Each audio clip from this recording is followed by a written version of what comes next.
Alors, c'est la période des fêtes. Et nous allons certainement fêter. Mais seulement, il faut qu'on sache on fête quoi. Parce qu'il y a les fêtes du monde qui sont nombreuses et qui sont même entrées dans l'église. J'aimerais un peu qu'on regarde dans Romains une nouvelle. Le pape a autorisé dans l'église le mariage homosexuel. C'est officiel. Ça fait partie des choses que l'église catholique reconnaît. C'est des choses qui peuvent se faire. Un papa et un autre papa devant un prêtre. Et le prêtre proclame la bénédiction du mariage. C'est des choses. Tout ce que nous faisons dans l'église, nous devons trouver des passages bibliques qui confirment ce que nous faisons. Nous marchons par la foi. Et celui qui marche par la foi, marche par la parole. Il n'y a pas de foi sans parole. Ceux qui ne sont pas informés, ils peuvent aller sur Google après le culte. Ils vont constater que c'est officialisé. Mais la Bible en parle. La Bible dit dans Romains 1, 23, 32, se vantant d'être sages, ils sont devenus qui?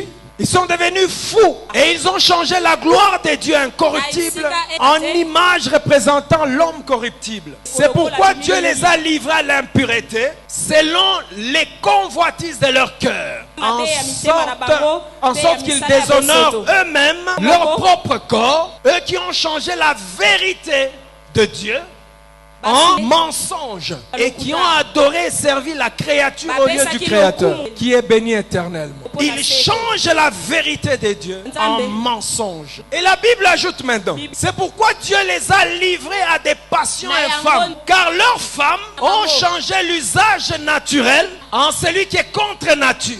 Et de même que les hommes, abandonnant l'usage naturel de la femme, se sont enflammés dans leur désir les uns pour les autres, commettant homme avec homme des choses infâmes et recevant en eux-mêmes le salaire que mérite leur égarement.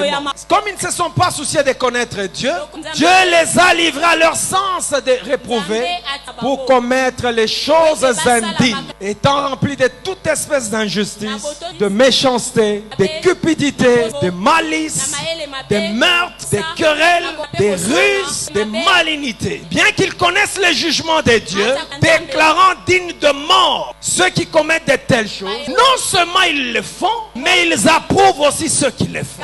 Donc la Bible en parle clairement. Des choses que Dieu ne tolère jamais. Si Sodome et Gomorrhe ont été détruits, c'est à cause de ces choses. Et lorsque vous voyez ces genres de choses officialisées, sachez à quelle époque nous sommes. J'aimerais signaler que ce n'est pas la première hérésie qui entre dans l'église. Si j'ai donné cet exemple, c'est pour vous dire que d'autres mauvaises choses au courant des siècles de l'église ont été introduites à l'église. Et nous sommes témoins de notre époque. On vient d'introduire l'homosexualité à l'église, le mariage des homosexuels à l'église. Pour montrer à quel niveau ils sont fous, vous ne trouverez jamais un chien avec un chien. Vous ne trouverez jamais un mouton et un mouton. Si les animaux que nous estimons être animaux restent attachés à la nature, qui dit qu'il y a un mâle et une femelle, si un homme peut arriver à ce niveau, il est descendu plus bas qu'un animal. Et c'est pourquoi le diable est appelé la bête. Parce qu'il manifeste pire même que les comportements d'animaux. Je parle à quelqu'un.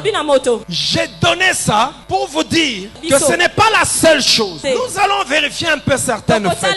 Ces choses ici ont été introduites au courant des siècles de l'église, introduites à l'église. La première des choses, c'est le purgatoire. Pour dire, après la mort, tu peux aller à un endroit où tu peux racheter tes péchés.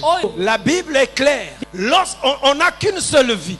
Et lorsqu'on meurt, on attend le jugement. Mais ce sont des choses introduites. Comment on les a introduites? Parce qu'à un moment donné, les grands de ce monde se sont introduits dans l'église. Vous vous rappellerez que Constantin, qui était un grand roi, un grand empereur romain, s'était converti au christianisme. Comme il est entré à l'église, il fallait faire les choses pour le garder tranquille à l'église. Je parle à quelqu'un. Et des choses ont commencé à être introduites. Comme le baptême des bébés. On ne peut pas baptiser un bébé parce que le baptême est un engagement de ma conscience que j'accepte de servir Jésus comme Seigneur et Sauveur. Je me rappelle moi-même, à un moment je n'avais pas une conscience très claire du baptême que j'avais pris. Je ne me rappelais pas qu'est-ce que j'avais dit. Et j'ai décidé de me faire baptiser avec ma conscience.